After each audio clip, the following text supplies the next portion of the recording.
internautes qui nous regardent. Je vous invite à vous lever, nous allons louer et élever le Seigneur. Donc n'hésitez pas à danser, à chanter de tout votre cœur toujours, car c'est pour le Seigneur.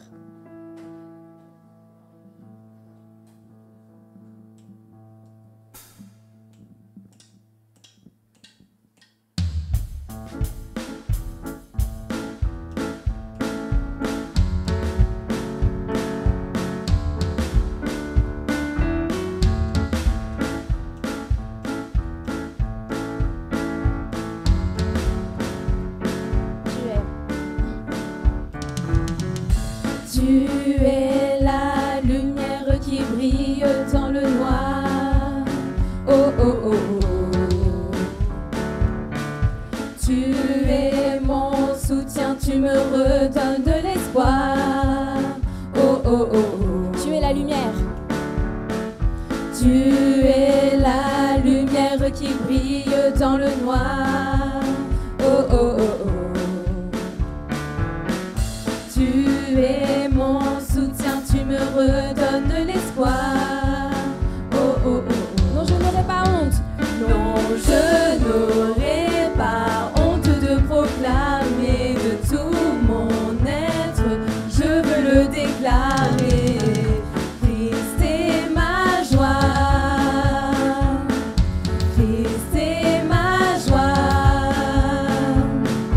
Je n'aurai pas peur de chanter, pas peur de crier. Oh, Christ est ma joie. Christ est ma joie.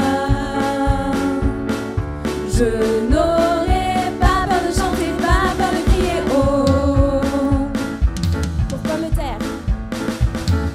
pourquoi me taire quand mon âme est accablée? Oh, oh, oh, oh. En toi j'espère, tu ne failliras jamais. Oh, oh, oh, oh. Pourquoi me taire? Pourquoi me taire quand mon âme est accablée?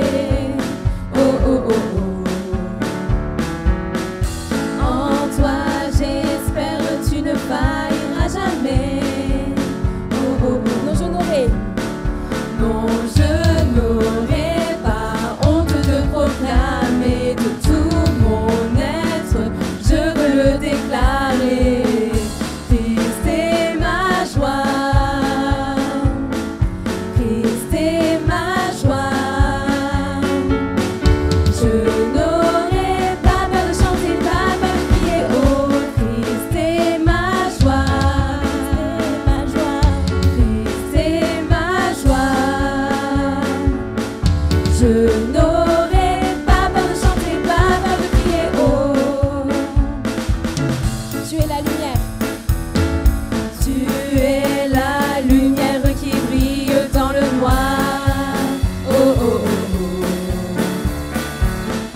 Tu es mon soutien, tu me redonnes de l'espoir. Oh, oh, oh. Non, je n'aurai pas honte. Non, je n'aurai pas honte de proclamer de tout mon être. Je veux le déclarer. Christ est ma joie. Christ est ma joie. Je n'aurai pas peur de chanter, pas peur de crier. Oh, Christ est ma joie. Christ est ma joie. Christ est ma joie. Je n'aurai pas peur de chanter, pas peur de crier. Oh, Pourquoi me taire? pourquoi me taire quand mon âme est accablée? Oh, oh, oh, oh. En toi j'espère, tu ne failliras jamais. Oh, oh, oh, oh. Non, je n'aurai pas honte. Non, je n'aurai pas honte de proclamer de tout mon être. Je veux le déclarer. Christ est ma joie. C'est ma joie. Christ est ma joie.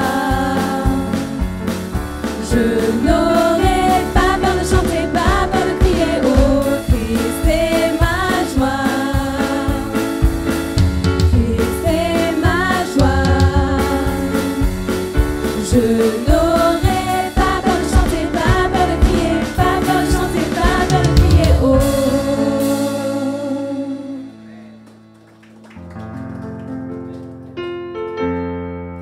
Nous allons continuer avec un chant que nous aimons de tout notre cœur, que nous connaissons tous pour la plupart. Pour ceux qui ne connaissent pas, il y a les paroles juste à côté.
Plus grand que nos désirs, il a fait de grandes choses.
adoration avec Digne est l'agneau.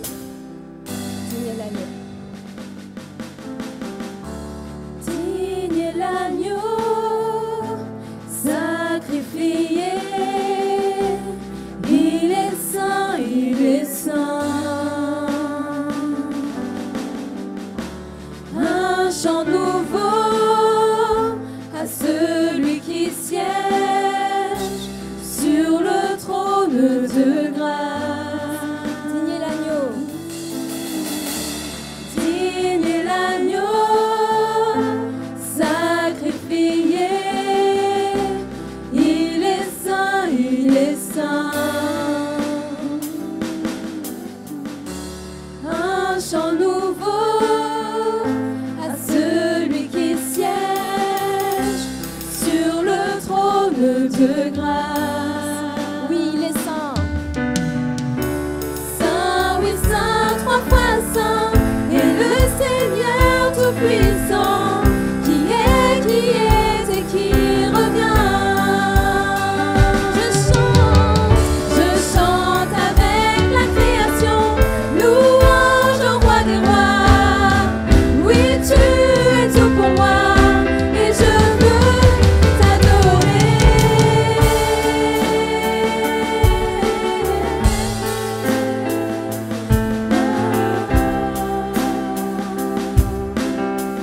Saint des couleurs. Saint des couleurs d'un arc-en-ciel, entouré d'éclairs, bruit de tonnerre. Louange, honneur et puissance, force et gloire sont à toi. Sagesse au roi des rois. Saint, oui, saint, trois fois saint, et le Seigneur tout-puissant, qui est et qui revient. Je chante avec la création, louange au roi des rois. Oui, tu es tout pour moi, et je veux t'adorer. Saint, oui, saint, trois fois saint. Saint, oui, saint, trois fois saint, et le Seigneur tout-puissant, qui est et qui revient. Je chante avec la création, louange au roi des rois. Oui, tu es tout pour moi, et je veux t'adorer.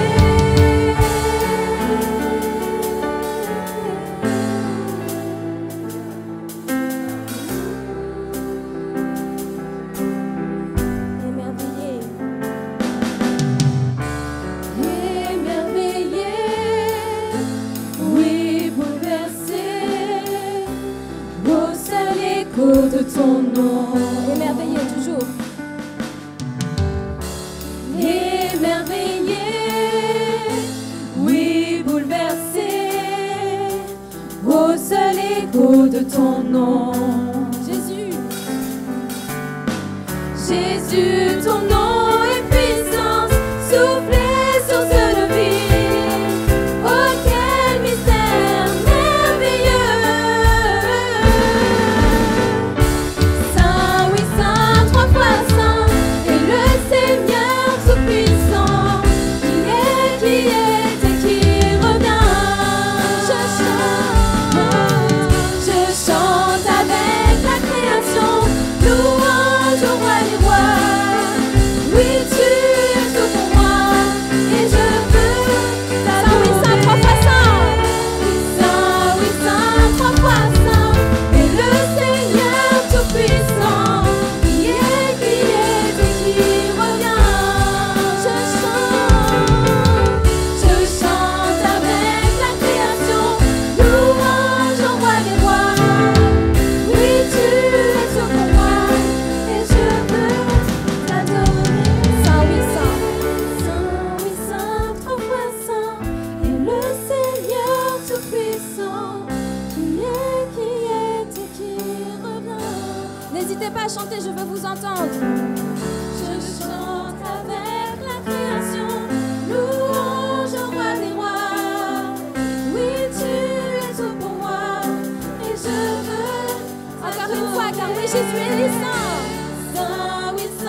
Alors on va prendre la Sainte Seine ce matin, le Saint Repas, le moment où Jésus a appris à ses disciples ce qu'ils devaient faire, mettre en pratique la Sainte Seine, et c'est ce que nous faisons encore aujourd'hui. Alors, je vais vous lire 1 Corinthiens 11 à partir du verset.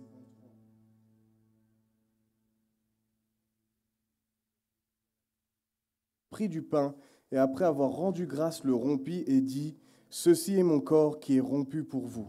Faites ceci en mémoire de moi. » De même, après avoir soupé, il prit la coupe et dit, « Cette coupe est la nouvelle alliance en mon sang. Faites ceci en mémoire de moi toutes les fois que vous en boirez. Car toutes les fois que vous mangez ce pain et que vous buvez cette coupe, vous annoncez la mort du Seigneur jusqu'à ce qu'il vienne. C'est pourquoi celui qui mangera le pain ou boira la coupe du Seigneur indignement sera coupable envers le corps et le sang du Seigneur. Que chacun donc s'éprouve, s'examine soi-même, et qu'ainsi il mange du pain et boive de la coupe, car celui qui mange et boit sans discerner le corps du Seigneur mange et boit un jugement contre lui-même. » J'aimerais nous rappeler ce matin, qu'on puisse vraiment se rappeler tout ce que Jésus a fait, ce que ça a coûté à Jésus d'aller jusqu'à la croix pour que nous, lorsqu'on l'accepte, lorsqu'on décide de lui dire oui, de suivre sa parole, eh ben nous passons des ténèbres à la lumière. Nous sommes nouveaux, le péché qui nous avait sali, toutes ces choses-là, eh ben son sang nous a purifiés. Alors si nous sommes dans des positions, dans des attitudes qui ne sont pas bonnes, non pas par rapport à ce que je dis, mais par rapport à ce que la Bible dit, eh ben demandons pardon au Seigneur, changeons de cap. Allons de l'avant. Ne courons pas le risque de préférer être dans des positions, dans des péchés et être coupés de Jésus, mais préférons demander pardon, nous repentir, nous humilier, non pas dans le sens nous sommes nuls, mais dans le sens on reconnaît nos faiblesses, on reconnaît que là on n'a pas été bon et on demande pardon, le Seigneur nous pardonne et on avance avec lui. Alléluia. Donc pour t'expliquer, parce que c'est toi le petit nouveau, papy, donc, pour tous ceux qui sont baptisés par immersion, parce qu'en grec, baptizo, c'est le grec, ça veut dire baptême par immersion. Donc, tous ceux qui sont baptisés par immersion, ça veut dire ce que ça veut dire, c'est pas les quelques gouttes. Donc, je veux pas du mal aux catholiques, hein, n'est-ce pas? Mais bibliquement, c'est par immersion, c'est pas simplement des petites gouttes, et pas quand on est bébé non plus. Donc voilà, c'est pour t'expliquer, parce que je sais que toi, pour bien t'expliquer, d'accord? Non pas qu'on te rejette, qu'on te dit, ben non, il ne faut pas que tu prennes la Sainte, mais le choix que tu feras, je t'oblige en rien, personne ne t'oblige ici, mais tu seras libre et il y aura tout un cursus, et tu sauras, il y aura des enseignements, il y aura tout ça, d'accord? Donc pour l'instant, ne prends pas la Sainte Seine, d'accord? Et pour tous ceux qui sont donc baptisés par immersion, vous restez debout, comme ça l'équipe qui passe, ils sauront qui est qui. Alléluia! Allez, c'est parti. Il y a un chant, je crois. Hein. C'est ça? Ah ben, c'est parti.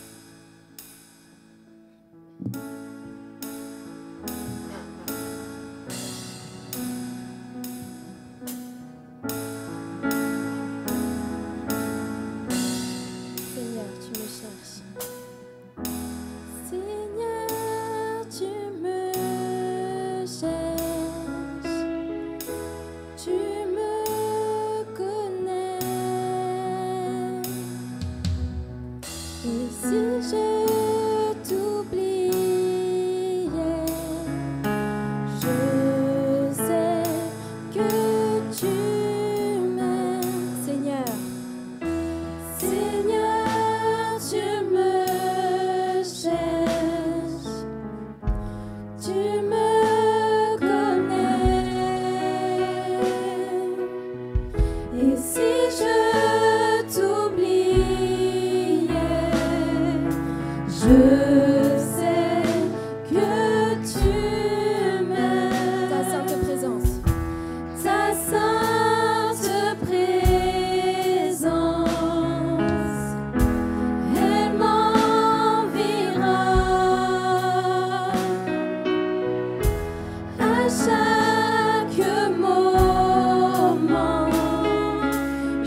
Bonjour à tous et à toutes.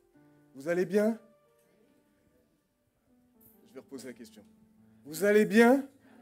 Ah, voilà. J'ai cru que j'étais tout seul. Moi, je suis très content d'être encore avec vous ce matin,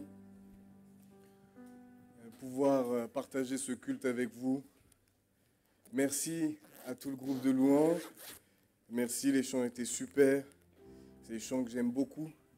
Et en plus, il y avait des chants du mardi. Alors, si vous voulez toucher mon cœur, il faut faire les chants du mardi. Des chants que j'affectionne énormément. Malgré qu'ils soient plus ou moins vieux, mais c'est des chants vraiment qui sont super.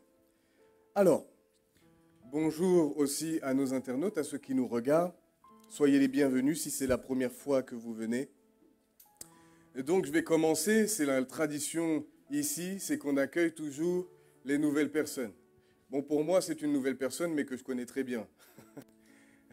Donc, je vais donner un micro, comme ça on entendra bien. Tiens, je te le passe. Ben vas-y, si tu veux, encore mieux si tu es dans l'autre sens. Vas-y, dans l'autre sens, comme ça. Parce que moi, je connais ton visage maintenant. Ouais, un peu trop. Patrice, je suis un collègue, mais bon, à Kenny, mais je le considère plus comme un ami qu'un collègue. Et je lui ai demandé de venir, parce que j'ai eu des petits soucis dernièrement, et je cherche quelque chose que j'arrive pas à trouver.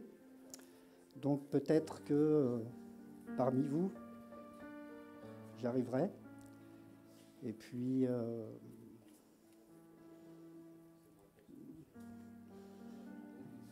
Merci. Bah oui. Compliqué. Hein. Alléluia. Alléluia.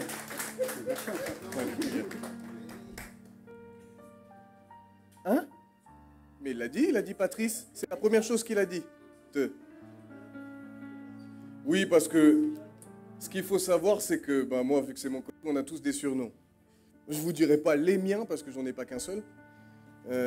Mais notamment celui de Patrice, c'est Papy. Pourquoi Papy? Parce qu'il a juste 55 ans et il y en a des plus vieux que lui. Mais on l'appelle Papy. C'est un surnom, j'avoue. Je ne sais même pas pourquoi on t'a donné ce surnom-là, mais... Bon, les cheveux gris, c'est pas le seul à avoir les cheveux gris. Hein. Il y en a un autre qui s'appelle Mozart, mais pourtant, son prénom, c'est Pascal. Mais son surnom, c'est Mozart. Et chacun a son histoire. Il y en a un, on l'appelle Simpson. Si je vous raconte l'histoire, vous savez pourquoi Simpson? Parce que quand il est arrivé au travail, il était tombé malade et il est devenu tout jaune. Donc, ils l'ont appelé Simpson. Oui, c'est... Voilà, comme ça détend un peu l'atmosphère. Mon surnom? Même pas en rêve. J'en ai plusieurs. Et dont celui qu'on dit le plus, en général, quand on parle de moi, et Papy, il sait, soit on dit le prêtre ou soit on dit le pasteur. En général, c'est le surnom que j'ai. C'est les surnoms que j'ai.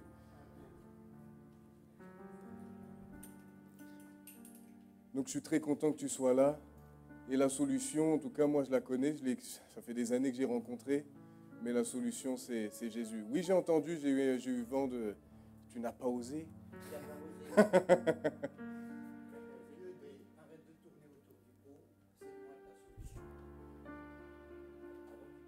Avant qu'il parle. Oui, c'était avant que tu parles. Et c'est ça, c'est Jésus la solution. C'est Jésus la solution. Et vous allez voir dans ce que je vais prêcher, en fin de compte, tu tombes au bon moment. C'est au bon moment. Oula, il n'y a rien fait de spécial pourtant. Allez. Donc pour les réunions de l'église, ça ne change pas. Si on peut mettre la diapo. Le mardi à 20h, le vendredi à 20h. Et donc le mardi, c'est pour la prière. Le vendredi, c'est l'étude biblique. Et les cultes, c'est encore 9h30 et midi. D'accord? Et si ça change, à ce moment-là, vous serez mis au courant. On vous tiendra au courant. Et si ça change, de toute manière, vous avez tous la télé. Vous l'aurez entendu, c'est le gouvernement qui dira, voilà, les normes changent, maintenant on fait autrement. Ou pas. On espère que le Covid dégage et qu'on puisse reprendre normalement le culte. Alors, les anniversaires, je regarde, il y avait celui de Wendy, mais Wendy, on ne peut pas lui souhaiter, parce que Wendy et Dominique, ils sont partis aux Antilles. Donc c'était le 25, je crois que c'était mardi ou mercredi, je ne me rappelle plus. Vendredi? Le 25, c'était vendredi? Oh là là, pourtant je suis jeune. Donc c'était Wendy. Et le 28 c'est Joyce. On n'a pas, je pensais qu'on avait plus de différence d'âge que ça, mais pas tant que ça en fait. À 29 ans. Et c'est le deuxième culte. Et c'est lundi, c'est demain. Demain. Et le 29, ça sera Warren. L'anniversaire de Warren. Donc ça c'est mardi. Et lui aussi, deuxième culte. Tiens, je te regarde et je perds les noms. Brigitte, merci. C'est à mon tour d'oublier les noms maintenant. Viens donner des nouvelles de Romaric. Pourquoi ça fait ça comme ça? J'ai pas mon téléphone. Hein. Ah, c'est ma faute. Non. Non, non, non. Non. Non, non, il n'y a pas de micro d'allumé. Je vais le mettre comme ça. Alors vas-y Brigitte. Tiens, je te laisse venir comme ça. Donner des nouvelles de Romaric. Bonjour. Romaric, il est toujours à l'hôpital et il a hâte de sortir. Je ne sais pas comment... Voilà, c'est ça, c'est ce que je veux dire. Il va mieux. Oui, il va mieux et il a envie de revenir à la maison, quoi.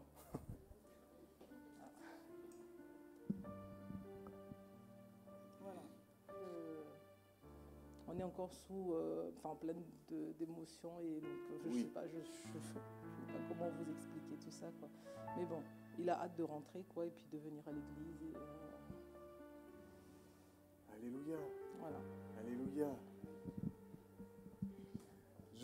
J'encourage encore une fois de plus.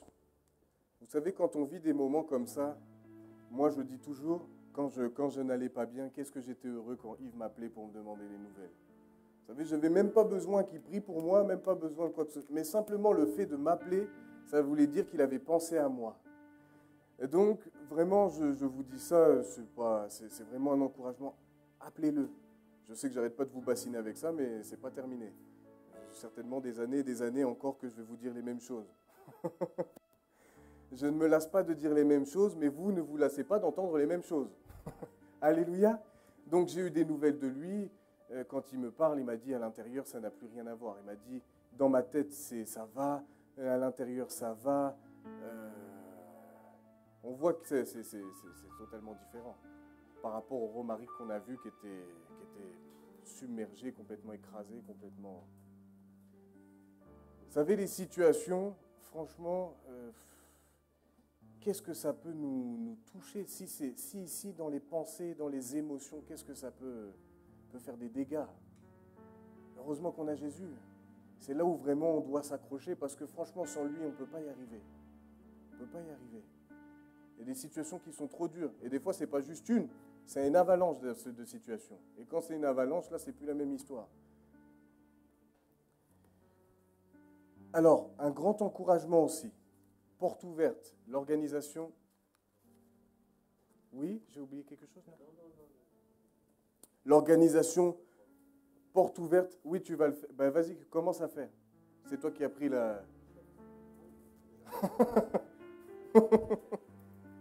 J'ai une promotion. Promotion d'un dimanche.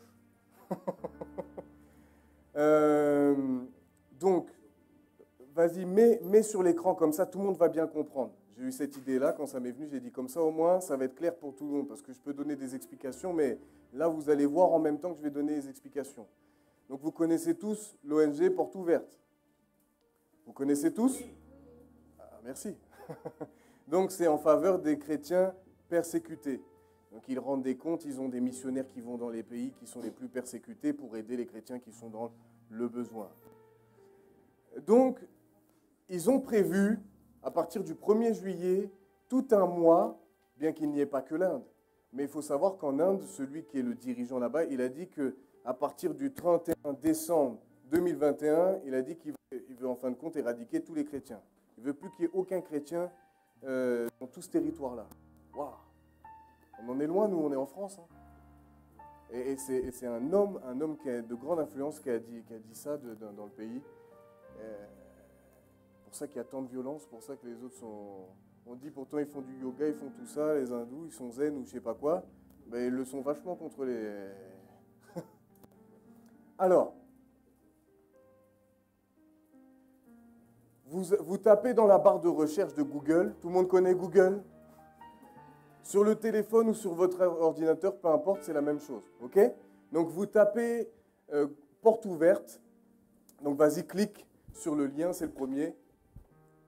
Porte ouverte, voilà. Et là, vous tombez, vous ne pouvez pas vous louper parce que c'est la première chose que vous voyez. Ils ont mis ça en premier. Oh là, t'es allé trop vite. Qu'est-ce qui s'est passé là? Ah oui, d'accord, ok. Et là, vous faites participer à la campagne. Voilà. Et là, vous arrivez dans une interface, en fin de compte, où il vous explique, il y a plein de choses. On ne va pas rentrer dans chaque... mais pour vous dire, il vous explique le contexte de l'Inde. Là, voilà. Les chrétiens d'Inde appellent au secours, prions pour eux, diffusons la vérité face aux mensonges. Les nationalistes hindous ont annoncé vouloir éradiquer les minorités religieuses en Inde d'ici la fin de l'année. Vous voyez, je ne vous dis pas de bêtises. Hein. Agissons avant la fin de l'ultimatum par la prière, relayons leur situation sur les réseaux sociaux. Voilà, là, il y a les hashtags. Descends, s'il te plaît. Donc voilà, comprendre la situation. C'est-à-dire que là, si vous ne connaissez pas trop, vous allez là et il vous explique toute la situation, ce qui se passe, ce qui vit. Là, il y a l'onglet « Je veux prier ». Okay, donc là, vous pouvez vous inscrire soit par mail, soit sur les réseaux sociaux à travers leur page, Facebook, Instagram, Snapchat, peu importe.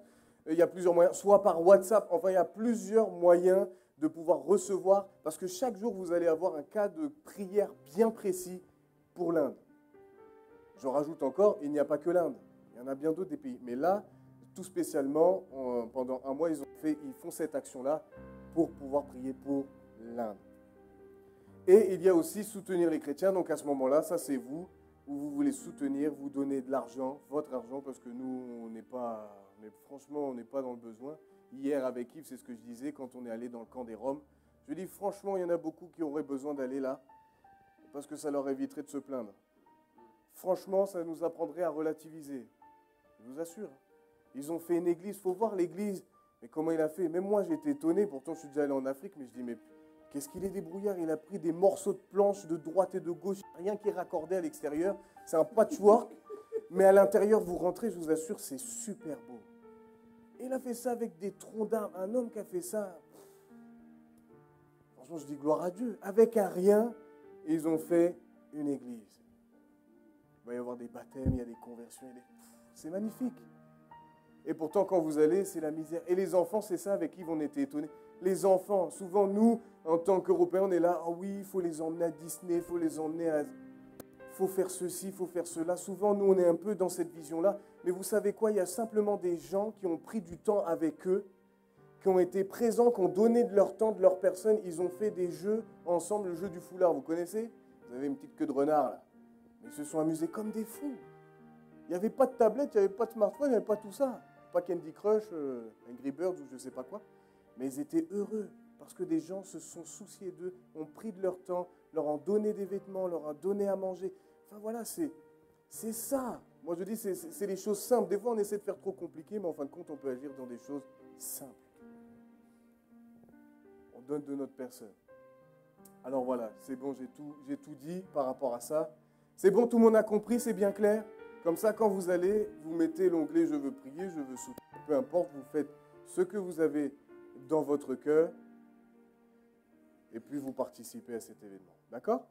Alléluia.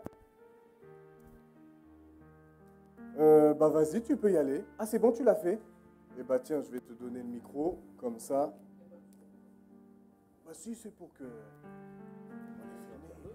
On est filmé, il faut qu'on t'entende. Merci Seigneur. Merci Seigneur pour ta présence au milieu de nous. Merci Père de bénir ces dîmes et ces offrandes, Seigneur, de les faire fructifier, Seigneur. Parce que c'est à toi qu'appartient l'or et l'argent, Seigneur. Et nous voulons vraiment te servir avec nos cœurs, nos âmes, nos esprits, nos corps, Seigneur, afin que tu puisses vraiment te glorifier dans nos vies, afin que le monde puisse voir ta gloire se manifester dans ce monde qui traverse des situations difficiles, Seigneur, dans le nom puissant de Jésus. Amen. Amen. Merci pour votre générosité pour le Seigneur. Tu la veux? Tiens.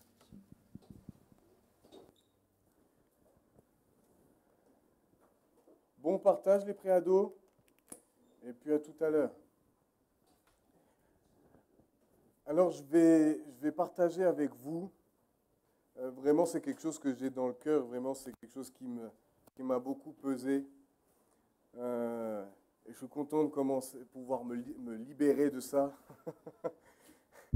Mais le titre de mon message, en fin de compte, c'est « Est-ce que Dieu a réellement dit ?» Est-ce que Dieu a réellement dit? Vous savez, là, il va y avoir en tout cas pour ma part, je vais faire toute une série sur ça, avec des thèmes bien différents, mais ça sera toujours, en fin de compte, le ton, c'est « Est-ce que Dieu a réellement dit ?» Et après, je vais faire la méthode, je pensais à ça tout à l'heure quand j'y pensais, la méthode entonnoir. Là, ça va être, en fin de compte, ça va être la base, et puis après, je vais commencer à resserrer, et je vais parler de points plus précis. OK? Mais toute cette série va avoir pour but, en fin de compte, de nous encourager. C'est vraiment pour nous encourager, pour nous fortifier, pour vraiment qu'on puisse avoir une foi, pas une foi ferme.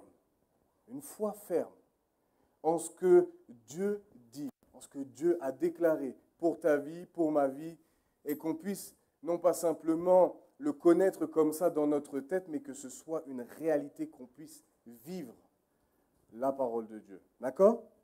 C'est ça le plus important en fin de compte. Et je sais que j'ai déjà prêché sur ça, mais ça ne me dérange pas. Parce que comme je vous ai dit tout à l'heure, je ne me lasse pas de dire les mêmes choses. Et ne vous lassez pas d'entendre les mêmes choses. Des fois, quand Yves parle, je dis « Oh, mais ça, je connais ». Vous savez, il y a une période de ma vie où je disais « Oh, mais ça, je connais », comme si c'est bon, j'ai plus besoin d'entendre ça. Mais on a toujours besoin d'entendre ça. Parce qu'en fin de compte, même si tu connais, des fois, il y a des petits détails, mais tu vas dire « Ah, ça y est, je comprends mieux ». Et puis après, il y a des maillons, c'est ce que je partageais d'ailleurs vendredi avec tous ceux qui étaient là. Et je disais, punaise, pourtant je sais que Dieu fonctionne comme ça, je connais ce principe-là, mais quand j'ai lu ce verset-là, c'est comme s'il manquait des maillons, et là les maillons sont tous mis ensemble, et j'ai compris, là, j'ai une vue beaucoup plus grande. J'ai une vision beaucoup plus claire, beaucoup plus grande de ce que la parole de Dieu disait. Alléluia. Alors,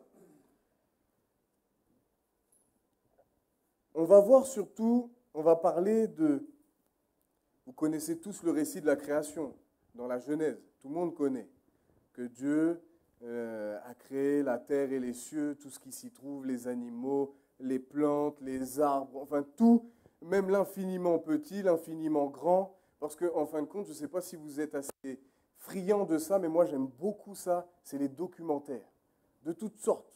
Et des fois, vous voyez qu'il y a une petite espèce de plante, mais si elle disparaît, eh ben, il y a tout un écosystème qu'on ne voit peut-être pas à l'œil nu, mais qui peut disparaître à cause d'une plante qui va disparaître. Là, souvent, on parle des abeilles, mais il n'y a pas que les abeilles.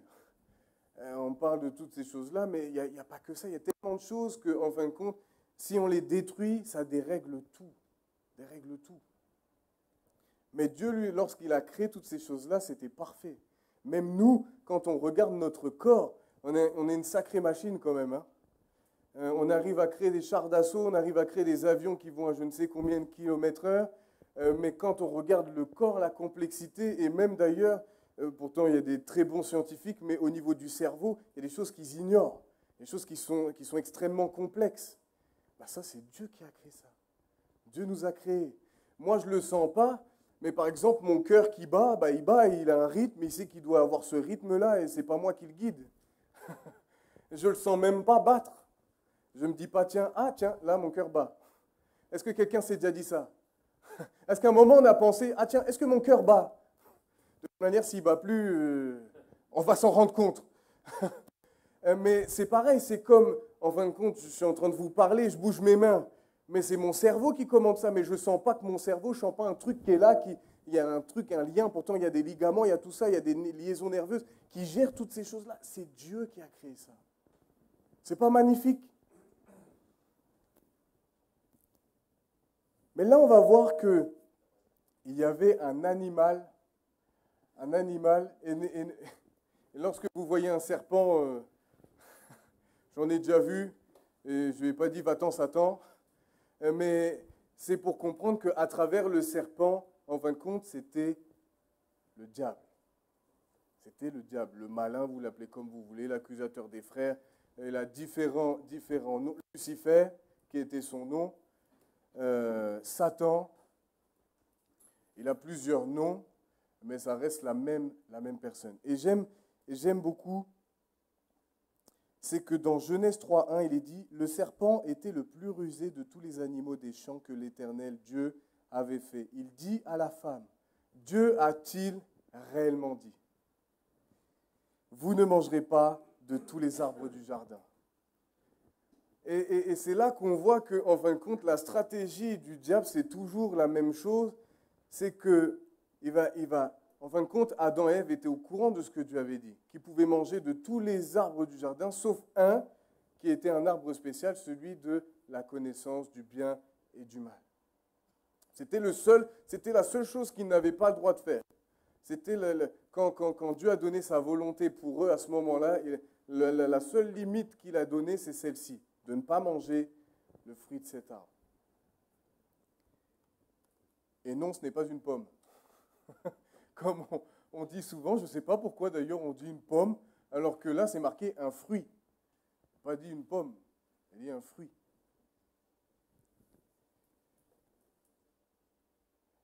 Ça me fait penser au Disney avec Blanche-Neige, c'était une pomme. Pomme rouge, qui était belle. Enfin bref. Donc, le diable n'est pas quelqu'un qu'il faut sous-estimer, mais il n'est pas quelqu'un qu'il faut surestimer non plus. Parce que nous, maintenant, nous sommes enfants de Dieu. Jésus l'a vaincu à la croix. Mais on ne doit pas faire de cette victoire comme disant, ça y est, maintenant, on est intouchable, c'est bon, c'est bon, je suis au-dessus de lui, de toute façon, il est nu. Parce que, et ça, c'est Yves qui le dit, mais je le dis aussi maintenant parce que j'ai cette conviction-là, c'est que le diable, il a de l'expérience. Hein. Dans tout ce qui est ingénieux dans le mal, il a l'expérience. Quand vous voyez toutes les guerres, ils montent les uns contre les autres, il sait comment faire. Il sait comment agir, il sait comment tromper, il sait faire ça.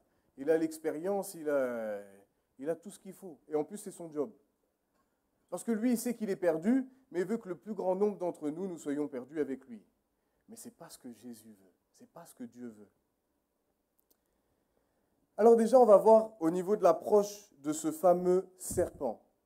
Donc on voit que l'une des premières techniques qu'il va utiliser, c'est de mettre en doute la parole de Dieu. C'est en fin de compte de dire, mais est-ce que c'est vraiment vrai? Par exemple, on pourrait parler dans la maladie, dans plusieurs choses, mais est-ce que vraiment Dieu a dit qu'il voulait te guérir? Mais est-ce que Dieu a vraiment dit qu'il voulait pouvoir à tes besoins? Mais est-ce que Dieu a réellement dit? Est-ce que Dieu a réellement dit? Est-ce que Dieu a réellement dit? Et ça, c'est sa technique. Il veut nous faire douter. C'est l'une de ses techniques, l'une de ses ruses, c'est qu'il veut nous faire douter de la parole de Dieu. Et là, quand il commence, et j'ai réalisé, je me suis dit, c'est là qu'en fin de compte, son plan est en route, son plan destructeur. C'est qu'en fin de compte, là, il est en train d'inverser les rôles, et comme s'il voulait dire, mais vous voyez, Dieu vous enferme, Dieu est en train de vous enfermer. En fin de compte, c'est un Dieu méchant qui ne veut pas que vous soyez à son niveau, il veut vous tenir captif, il veut vous tenir emprisonné, mais moi...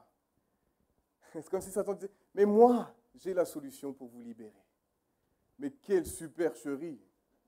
Et dans beaucoup de points, lorsque je regarde, non pas simplement ma vie, parce que moi aussi, je me suis fait tromper plus d'une fois, mais lorsque, et on le voit dans la suite de l'épisode, mais lorsque le diable a dit, mais non, vous ne mourrez pas. Il n'avait pas totalement tort, mais il n'avait pas totalement raison, parce que la mort dont on parlait, en fin de compte, ils ne sont pas morts physiquement, mais c'est spirituellement que ça a eu une action terrible. Spirituellement, ils ont eu honte. Et j'aime beaucoup quand Dieu dit à Adam, mais où es-tu? Comme si Dieu qui sait tout, qui est tout puissant, à qui rien n'échappe, il savait très bien où il était. Mais en fin de compte, c'était où en étais-tu? Parce qu'il venait de pécher. le sens, le sens, je ne suis pas en train d'inventer quelque chose, mais c'est ça. Où est-ce que tu en es avec moi? Où est-ce que tu en es dans l'alliance que j'ai faite avec toi? Aujourd'hui, j'aimerais vous poser la question, où est-ce que vous en êtes dans votre relation avec Jésus? Où est-ce que vous en êtes? Où est-ce que j'en suis?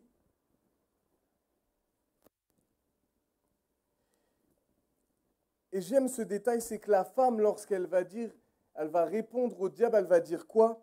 Du verset 2 à 3, Ève va lui dire, la femme répondit au serpent, nous mangeons du fruit des arbres du jardin, mais quant au fruit de l'arbre qui est au milieu du jardin, Dieu a dit, vous n'en mangerez point et vous n'y toucherez point de peur que vous ne mouriez. C'est-à-dire là, encore une chose, j'entends beaucoup de fois ça, et souvent je partage, ces derniers temps, j'ai pas mal partagé avec Yves à ce sujet, et je dis, c'est fou, tout le monde sait tout. Souvent, en tant que chrétien, ça fait des années qu'on est là, et on dit, oui, mais je sais. Mais oui, mais qu'est-ce qu'on fait? En fin de compte, c'est ça la question, c'est qu'on sait, on dit, oui, mais j'ai déjà entendu, oui, mais tu me l'as déjà dit, oui, mais tu m'en as déjà parlé, mais qu'est-ce que tu en as fait, toi, dans ta vie? Qu'est-ce que tu as fait de tout ce que Dieu a déclaré pour ta vie? Qu'est-ce que tu en as fait? Qu'est-ce que j'en ai fait? Parce que tu peux toujours le savoir, et je me rappelle, je ne sais pas, pour ceux qui... J'ai pensé à toi, Jérôme, quand j'ai trouvé cet exemple-là. Souvent, il y a une expression qui dit « le savoir est une arme ». Vous avez déjà entendu ça? Le savoir est une arme. Et moi, je me rappelle, c'était Mafia Cafri. Bon, ça vous dit peut-être rien, c'était un groupe de rap quand j'étais jeune. Et puis, c'était eux, ils avaient fait un t-shirt, et avec le savoir est une arme, il y avait une arme. Enfin, bref. Mais je me dis qu'en fin de compte, le savoir, si ça reste juste là et que tu ne pratiques pas, ce n'est pas du tout une arme. Ça ne sert strictement à rien. Mais par contre, la connaissance de la parole de Dieu mise en application, oui, ça va être une arme pour pouvoir résister au diable, pour pouvoir avoir la victoire sur lui, pour pouvoir vivre une vie vraiment où on va non pas être dominé par les situations, mais on va dominer nos situations. Alléluia!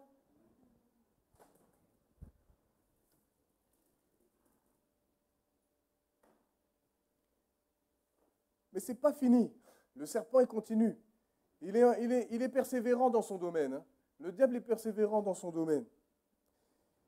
Il va dire, alors le serpent dit à la femme, vous ne mourrez point. Là, ça y est, là, il y va franco. Là, il ne dit plus, Dieu a-t-il vraiment. Là, il y va franco, il s'oppose totalement à ce que Dieu a dit. Et c'est comme s'il faisait Dieu menteur. Il est en train de dire, mais non, Dieu vous a menti. Je dis ça avec mes mots. Dieu vous a menti, c'est pas vrai, ça ne va pas se passer. Vous n'allez pas mourir. Mais Dieu sait que le jour où vous en mangerez, vos yeux s'ouvriront et que vous serez comme des dieux connaissants. Comme des dieux. Comme des dieux. Vous savez, on se fait toujours avoir par la main. On se fait comme des dieux. C'est-à-dire, tu aspires. Tu aspires à... Ça veut dire, tu as une position. Ah là, tu as... ouais, là, je vais atteindre ce niveau de connaissance. Là, ça flatte notre personne. Ah ouais, plus. Mais là, ce n'est pas dans le bon sens. Connaissant le bien et le mal. En fin de compte, quand ils ont péché, eux, ils avaient une chose à ne pas faire, c'était ça, de ne pas manger le fruit de cet arbre-là, les fruits de l'arbre de la connaissance du bien et du mal. Ils avaient une chose à ne pas faire, mais ils l'ont faite. En fin de compte, 100%, ils ont fait 100% des péchés de ce que Dieu... Ils ont fait 100% de désobéissance. Il y avait une chose à ne pas faire, ils l'ont faite, donc ils ont... Et aujourd'hui, ce qui est triste, bien qu'il y ait une bonne nouvelle, la mauvaise nouvelle, c'est à cause de ça. Et combien de gens j'ai entendu, oui, mais moi, je n'ai pas mangé ce fruit-là. C'est vrai. Mais qu'est-ce que tu as fait dans ta vie quand tu mentais, quand tu volais, quand tu disais des paroles qui étaient méchantes, quand tu disais... En fin de compte, on essaie de se rassurer, on essaie de se déculpabiliser, ou des fois on va dire, oui, mais je fais des bonnes œuvres. C'est vrai. Mais qu'est-ce que tu fais les mauvaises? Qu'est-ce que tu fais les mauvaises? Et ça, il n'y a qu'une personne qui peut régler ça, c'est Jésus-Christ. Il n'y a que Jésus qui peut régler ça. Il n'y a que lui. Donc ils ont désobéi en mangeant le fruit de l'arbre de la connaissance. Et regardez, cette parole, elle a fait son bonhomme de chemin. C'est pour ça que je dis, c'est un grand effet. C'est un grand effet. Je partageais avec Papy sur ça, et je disais, mais c'est fou comme les paroles qu'on nous lance, eh ben, ça a un effet sur nous. On va commencer à cogiter sur ça, quand on dit des paroles méchantes, ou quand même on dit des choses qui sont positives, mais ça va avoir un impact sur nous. On va commencer à réfléchir, les pensées vont se bousculer, ça va avoir un impact au niveau de nos émotions, de nos sentiments. Et c'est là où nous, on a la grâce de connaître la parole de Dieu, on peut s'appuyer dessus. On peut s'appuyer dessus. Mais quand on ne la connaît pas, eh ben c'est là où et surtout quand on la connaît mais qu'on ne l'applique pas, eh ben on tombe dans l'un des pièges du diable. Dans l'un de ses pièges. On va croire au mensonge qu'il nous dit. Par exemple, c'est un mensonge, moi, que j'ai entendu tellement de fois dans ma vie. Par exemple, parce que j'en ai plein, ça se bouscule là. Je vais donner simplement celui-là. Quand j'ai quitté le Seigneur pendant un laps de temps, pourtant j'avais vécu des choses extraordinaires, et quand je suis revenu, vous savez la parole qui venait souvent dans ma tête? Tu n'arriveras jamais à remonter la pente. Tu n'arriveras jamais à retrouver ce que tu as connu avec le Seigneur. Tu n'arriveras jamais. Si j'avais cru en ce mensonge-là, je vous assure que je n'aurais jamais réussi. Mais parce que je me suis accroché, parce que vous aussi, vous devez vous accrocher selon vos situations qui vous sont propres, vous devez vous attacher, savoir ce que Dieu dit et vous accrocher à ça. Et vous allez avoir la victoire. Mais il faut refuser de croire à ces mensonges-là. C'est trop tard, c'est fichu, tu as été trop loin, ou tu es trop ceci, tu es trop cela, tu es un cas peu désespéré. Ça, ah oui, soit les hommes, soit le diable, ah ça oui, ça, il y en a qui parlent comme ça. Mais ce n'est pas ce que Dieu dit Jésus. Même si tu as fauté, tu demandes pardon.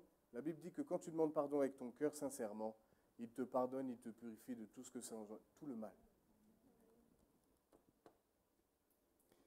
Et donc ça a fait son bonhomme de chemin et elle a commencé à convoiter. Et regardez ce qui se passe au verset 6. La femme vit que l'arbre était bon à manger et agréable à la vue. C'était beau.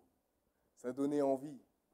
Vous savez, le diable, quand il essaie de nous tenter, de nous attirer vers quelque chose, il ne va pas montrer sa forme sa forme normale, c'est-à-dire toute laideur, toutes les conséquences. Mais ça va toujours être beau au début. Ça va être quelque chose qui est plutôt attirant. Parce que si ça ne l'est pas, c'est facile de dire « Oh non, je ne veux pas de ça ».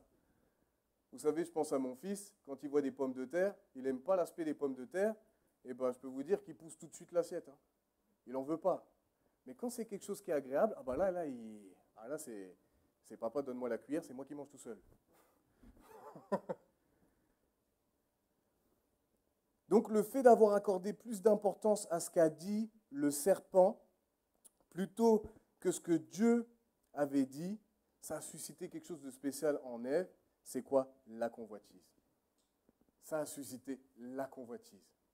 Et c'est ça qui a fait qu'ils ont pris ce fruit, ils l'ont mangé. Et je sais que certains, des fois j'ai entendu ça, ils disent oui, mais parce que la femme, ceci, des fois on dit oui, mais la femme, c'est, je ne dirai pas tous les mots que j'ai entendus, mais c'est grave, la femme c'est le diable, ou quoi que ce soit. Mais j'aimerais vous dire qu'Adam, il était au courant de tout ça. Hein. Il aurait pu dire non, hein. Quand sa femme lui a proposé, il aurait pu dire non, non, non, non, non, non, non. Tu ne te rappelles pas ce que Dieu nous a dit? Il aurait pu dire ça. Il n'a pas dit, il a pris avec elle. Donc il est tout aussi coupable parce qu'il savait ces choses-là. C'est pour ça que je dis, ça me fait rire, en fin de compte, c'est toujours la même histoire. C'est comme Saül quand il disait, oui, mais le peuple, c'est à cause d'eux que j'ai fait ce que j'ai fait. C'est parce que le peuple m'a obligé. Obligé de quoi? Tu étais au courant, tu savais qu'il ne fallait pas prendre. Mais tu dis, c'est le peuple.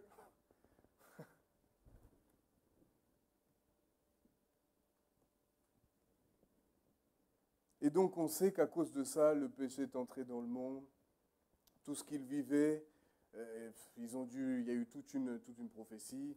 Et il dit que pour les femmes, quand elles auraient la grossesse, elles auraient les douleurs de l'enfantement. Il est dit que pour le mari, il travaillerait à la sueur de son front. Enfin voilà. Mais il y a quelque chose où je veux revenir et c'est là vraiment que je dis merci, merci mon Dieu. C'est dans Genèse 3. Normalement, vous devez tous le connaître par cœur celui-là. C'est Genèse 3, 15. Et ça, c'est là où je me dis, franchement, merci, merci mon Dieu que tu aies donné tu avais déjà prévu que Jésus allait venir. Parce que grâce à lui maintenant, on peut résister au diable, on n'est plus sous sa domination, on n'est plus sous... Et on peut maintenant lui résister. On peut maintenant être vainqueur sur lui. Non pas parce que vous êtes les plus forts, non pas parce que je suis plus fort, mais parce que celui qui vit en nous, lui, c'est le plus fort. Parce que celui qui vit en nous a le nom qui est au-dessus de tout autre nom. Parce que celui qui vit en nous a décidé de venir sur terre. Et il a commis 0 péché et à travers ces choses-là, il est allé jusqu'à la croix parce qu'il nous aimait. Parce qu'il voulait que nous soyons libres de toute domination, de toute autorité, de toutes les choses, libres de toute addiction, libres de toute... L'enfer, ce n'est pas pour les hommes et les femmes. Le diable, c'est trop tard. Les démons qui le suivaient, c'est trop tard. Ils se sont rebellés contre Dieu. Eux, l'issue, c'est terminé. Pour eux, c'est fichu.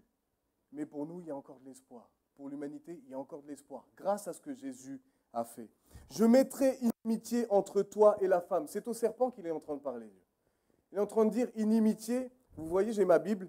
J'ai retenu ça quand Yves il a dit ça. Je ne savais pas ce que ça voulait dire. Qui sait ce que ça veut dire inimitié?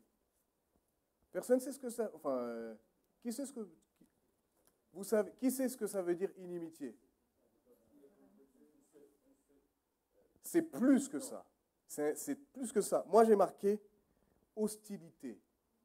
C'est-à-dire que là, c'est plus que... C'est un sentiment d'hostilité. Là, c'est impossible que... C'est complètement opposé. Complètement opposé. Inimitié. Je mettrai... donc je reviens là. Je mettrai inimitié entre toi et la femme, entre ta postérité et sa postérité.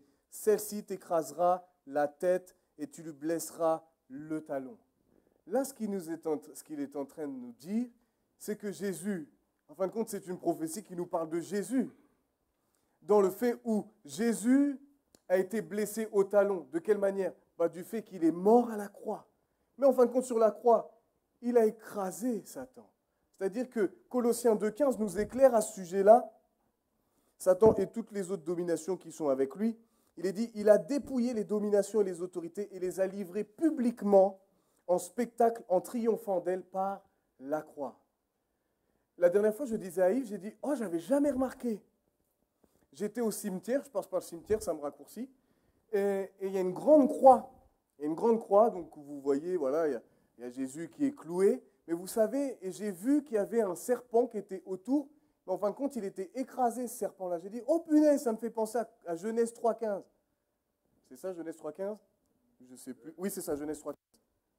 J'ai dit, ah, ça me fait penser. En fin de compte, à travers cette chose que j'ai vue dans un cimetière, je n'ai jamais vu ça ou jamais prêté attention, mais là, il y avait la croix, et on voit que le serpent, il est autour, mais il s'est fait blesser. Lui, il a été vaincu.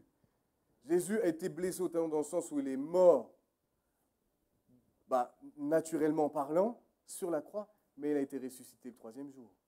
Il est aujourd'hui plus que vivant. Alléluia!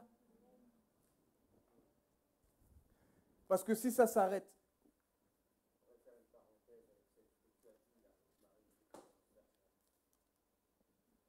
non, c'est pas Marie qui a écrit. Oui, la croix. Ah non, ah oui, la statue. Oh, tu me rappelles des choses, tiens. J'avais oublié ça.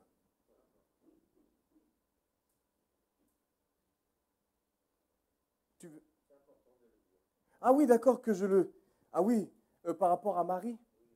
Oui. Alors, on a fait toute une série sur les apparitions mariales. Toute une série. Et donc, je ne peux pas trop rentrer dans les détails, sinon je change de prédication. Mais pour dire le principal. En fin de compte, dans les apparitions qu'il y a eu, que ce soit à Lourdes ou à Fatima, on voit que cette soi-disant Marie, je dis soi-disant parce que quand vous lisez la Bible, vous voyez bien qu'il y a un souci. Et qu'elle ne dit pas la même chose que ce que la Bible dit. La Bible dit qu'il n'y a qu'un seul médiateur entre les hommes et Dieu, et c'est Jésus-Christ. Mais là, dans cette révélation qu'ils ont eue, ces personnes-là, que ce soit à Lourdes ou que ce soit, en fin de compte, au début, c'est bien. Elle dit, oui, il faut revenir à Jésus. Mais elle dit, mais il faut quand même passer par moi. Il faut quand même passer par moi. Il faut quand même, faites-moi une statue, faites-moi ceci, faites-moi cela. Jusqu'à, en fin de compte, dire qu'elle est, et ça, c'est là où c'est grave, dire qu'elle est co-rédemptrice. Donc, alors là, je parle chinois, surtout pour certains. C'est ça que tu voulais que je... Non, parce que je me rappelle plus de ça. certains endroits où vous voyez Marie avec le serpent, Ah non, et j'ai jamais c'est vu ça. elle qui écrase la tête du serpent. C'est archi faux. Celui qui a écrasé la tête du serpent, c'est Jésus, c'est pas Marie. Mais c'est pas moi qui ai vu ça. En fait, non, moi c'était Jésus que j'avais vu. Je savais pas que ça existait, Marie. Non, c'est pas grave, tu m'apprends quelque chose par la même occasion. Alléluia. Mais pourquoi Marie n'a pas écrasé la tête? Parce qu'en fin de compte, Marie, elle était en face de Jésus à ce moment-là. Elle n'était pas sur la croix. Elle n'était pas sur la croix, elle était devant. Et d'ailleurs, le seul qui est resté, c'était Jean. Dans tous les disciples, le seul qui était là, c'est Jean. Tous les autres étaient partis. Bon, ça, je ne vous apprends rien, vous le savez.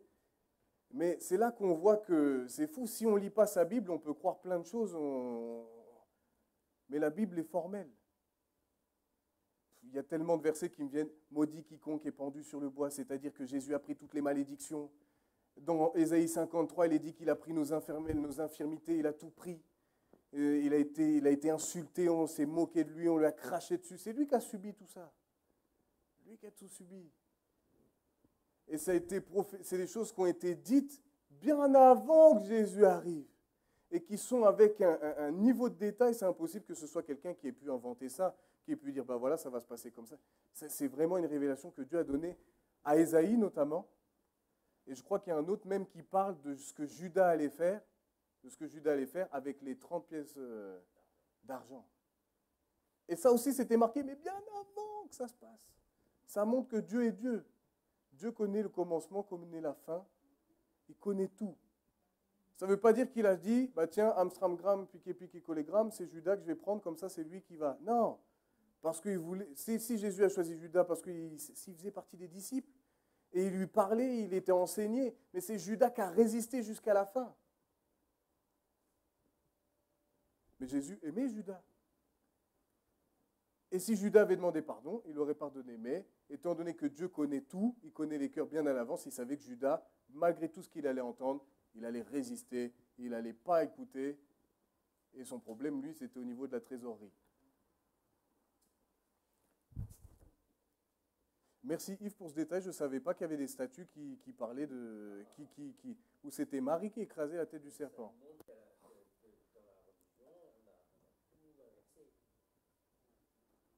C'est dingue.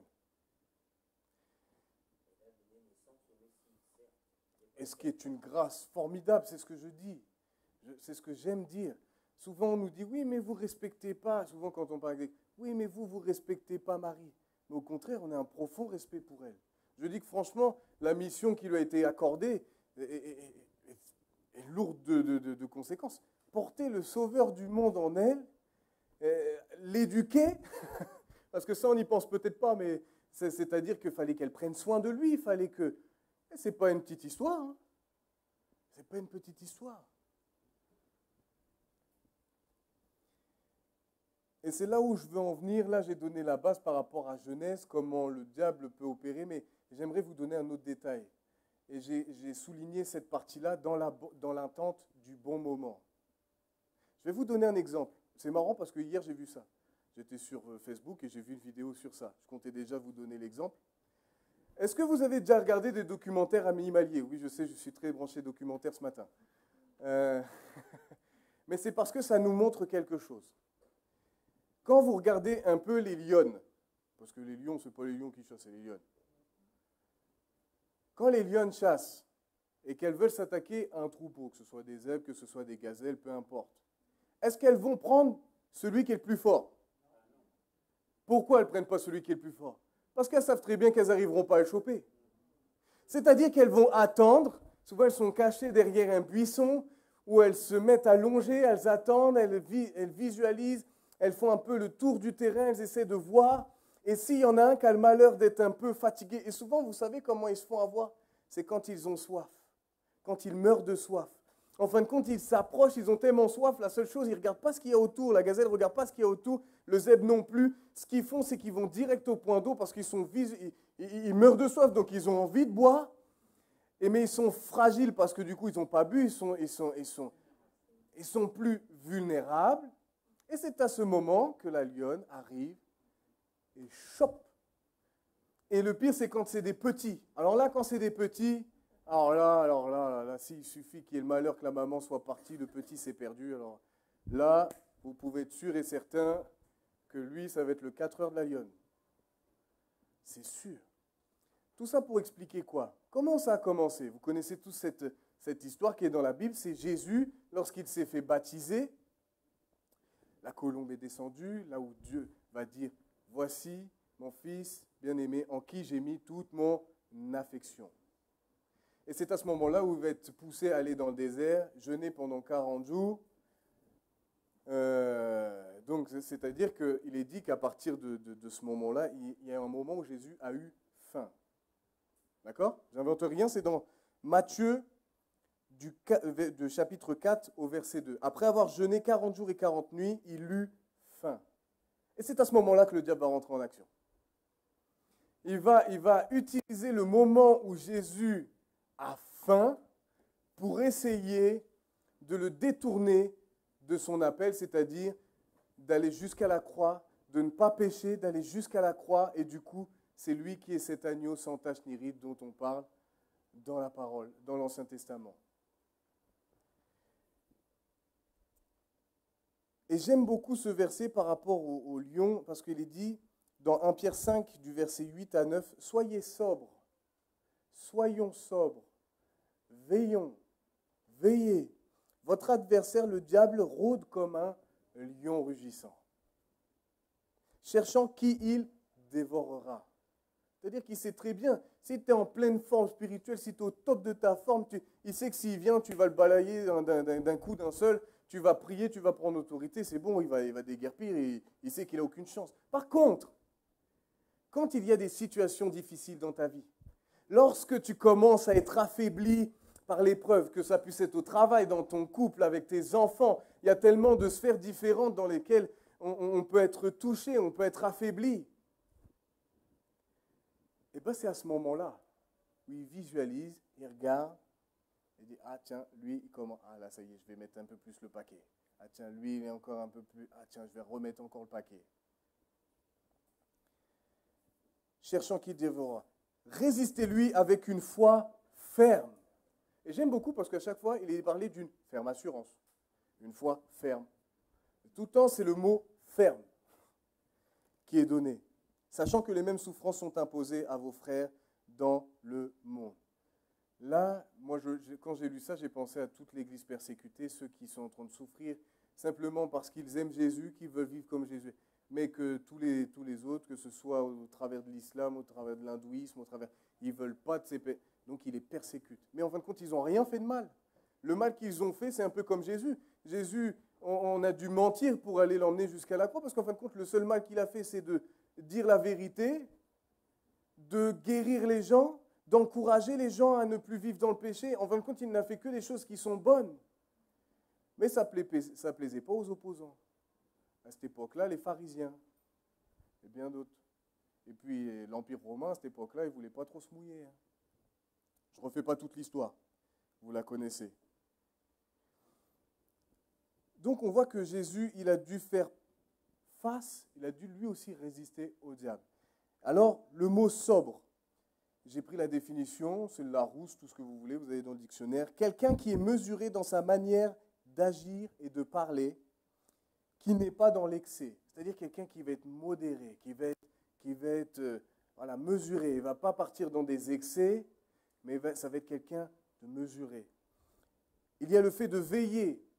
Et là, j'ai pensé à mon collègue parce qu'on fait des semaines de nuit ensemble. Et veiller, c'est-à-dire tu t'empêches de dormir, tu veilles toute la nuit. Veiller, c'est l'action, en fin de compte, de rester sur le qui-vive. À l'armée, pour ceux qui ont fait l'armée, moi je n'ai pas fait l'armée, mais quand tu veilles, tu fais des veillées, tu veilles, c'est-à-dire que tu fais des tours comme ça. Il y en a un pendant, je ne sais pas, 2-3 heures, il ne dort pas, il est sur le qui-vive, il regarde si le camp est bien, il n'y a pas de souci, il n'y a rien. Puis après, il y a un roulement, et puis chacun, mais il veille. OK? Donc c'est ça, rester sur le qui-vive. Et résistez-lui avec une foi ferme. Et c'est là que je pose les questions suivantes. Comment est-il possible de résister au diable, de résister à nos tentations, de résister à toutes ces choses que l'on vit? Est-ce que c'est réellement possible pour moi? Est-ce que c'est réellement possible pour vous? Sur quoi est basée notre foi? Sur qui? Et est-ce que c'est une foi vraiment qui est ferme? Alors, c'est là que je rentre dans la suite du passage, du message, c'est la puissance de la parole et l'art de quoi? L'art de résister au diable. J'ai appelé ça comme ça, vous appelez ça comme vous voulez, moi j'ai appelé ça comme ça. Dans Luc, du chapitre 4 au verset 3 à 12, on voit que c'est à ce moment-là où il va y avoir un échange entre le diable et Jésus. Et remarquez que Jésus, lui, en fin de compte, il va faire une chose, c'est qu'à chaque fois qu'il va répondre, il va toujours répondre par la parole. Il va toujours utiliser comme élément de réponse, non pas ce qu'il pense, non pas ce qu'il... mais c'est la parole. Donc ça nous montre que nous devons utiliser, si nous voulons lutter déjà contre le diable, c'est la parole de Dieu que nous devons utiliser. N'oubliez pas que dans Éphésiens 6, il nous est dit que la parole, c'est quoi? L'épée de l'esprit. Et que la foi, c'est le bouclier de la foi qui sert à quoi? À étreindre tous les traits enflammés du malin. Parce que ça, il veut nous cribler. Hein. Le diable lui dit, si tu es fils de Dieu, ordonne à cette pierre qu'elle devienne du pain. Il est mal. Ben oui, il savait qu'il avait faim. Le diable ne sait pas tout, mais il y a des choses qu'il connaît. Et là, il savait qu'il avait faim. Donc il a dit, si tu es fils de Dieu, ça ne vous rappelle pas un peu ce qui s'est passé à la croix? Si tu es fils de Dieu, descends de la croix. Descends. Et j'ose dire que Jésus aurait pu descendre de la croix, comme Jésus aurait pu faire devenir la pierre du pain, parce qu'il était le Fils de Dieu. Mais il a été jusqu'au bout. Il a été jusqu'au bout. Jésus lui répondit, il est écrit, l'homme ne vivra pas de pain seulement. Le diable l'ayant élevé lui montra en un instant tous les royaumes de la terre et lui dit, je te donnerai toute cette puissance et la gloire de ces royaumes car elle m'a été donnée et je la donne à qui je veux. Si donc tu te prosternes devant moi, elle sera tout à toi.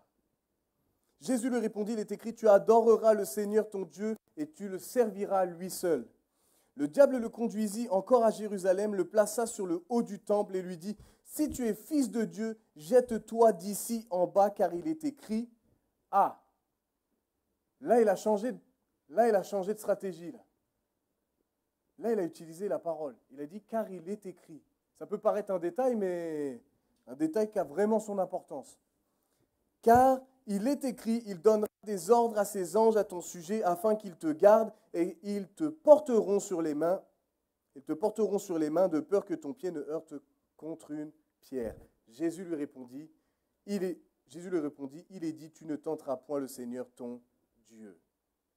Alors, on voit qu'à chaque fois, Jésus, c'est vraiment l'exemple, hein, c'est vraiment celui sur qui on doit se calquer dans sa manière de faire, d'agir, de réagir.